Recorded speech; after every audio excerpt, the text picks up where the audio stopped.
আসসালামু আলাইকুম। আজকের এই শর্ট ভিডিওতে দেখাবো যে 1000 ওয়াটের একটি রাইস কুকারের কয়েল কিভাবে চেক করবেন মাল্টিমিটার এবং সিরিজ লাইন দিয়ে।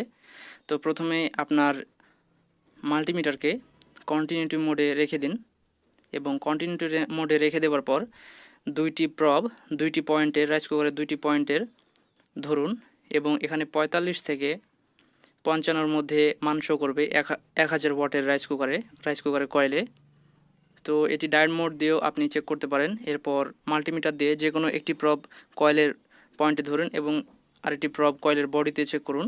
যে কোনো বডি শর্ট থাকলে এখানে মান শো করবে। এরপর সিরিজ লাইন দিয়ে চেক করুন 100 ওয়াটের সিরিজ লাইন দিয়ে।